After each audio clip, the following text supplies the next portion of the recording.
So, what did you miss at Jubilee today? Well, you missed a unique gathering of old friends and new friends, and some folks who've never been to Jubilee before, and some folks who've been going to Jubilee for a very long time. You missed the Jubilants singing Amazing Grace, which is not the kind of song you usually expect the Jubilants to sing, but it was pretty special. You missed a theme that may find some inspiration in Halloween, the idea of having masks and taking off masks and costumes and being who we want to be and then being who we are and understanding the difference.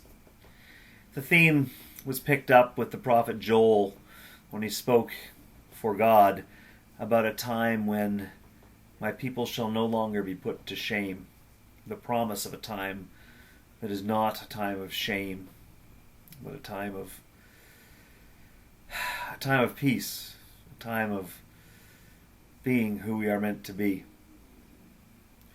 We listened to Luke's gospel and heard the story of the righteous man who is only really pleased with the fact that he's not as bad as that miserable tax collector.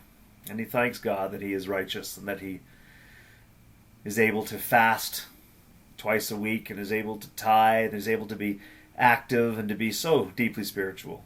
But in the end, mostly he's just glad that he's not as bad as that wretched soul over there, the miserable one, the tax collector who is praying, asking God for mercy.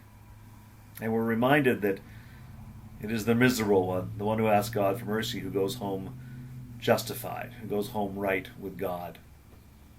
And so that became part of our puzzle this morning. And today there was an invitation to move out of relativism. This idea that I'm not as good as that person, or I'm better than that person, or I wish I could be like that person. And to begin to see ourselves through God's eyes. Begin to experience life and imagine ourselves through the heart of Jesus. Knowing that we are lovable and that we are loved. Knowing that you are lovable and that you are loved. Knowing that you are worthy of healing and wholeness, and that healing and wholeness is, in fact, your destiny. It's what God wants for you. And then the challenge, once you know that you're lovable, and you no longer have to compare yourself to others, is to begin to look at other people that way too. And don't compare them to yourself or to other ideals, but try to see them as God sees them, lovable and loved,